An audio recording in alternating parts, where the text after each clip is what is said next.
Bali guys, magandang hapon. Bali magpapalit tayo ngayon ng foot valve ng water pump.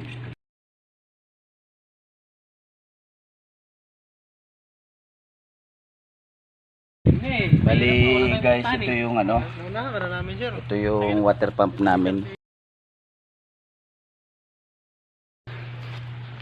Bali 2 horsepower to siya guys. Goulds pump. Naglilik kasi yung dito niya guys sa bushing niya, bushing reducer. So papalitan ko to guys mamaya. Update ko na lang kayo mamaya guys pag matapos na siya. So sa lahat ng may problema mga water pump dyan guys, PM lang, chat lang, tapos send sa akin yung problem guys and video. Yun lang guys, magandang hapon. Palitan natin to guys ng coupling at saka GI nipple.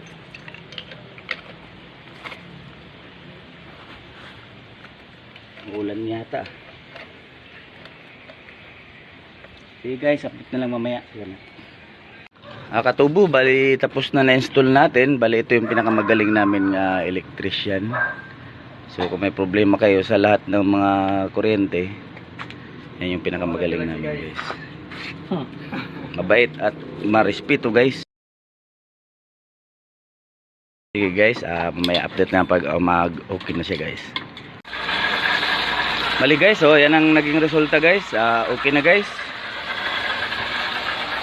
Mag-PM lang kayo guys sa hashtag Katubo pag may problema yung water pump nyo guys at may advice at maitulong ako sa inyo guys. Yun lang, follow my reels guys. Magandang hapon sa inyong lahat.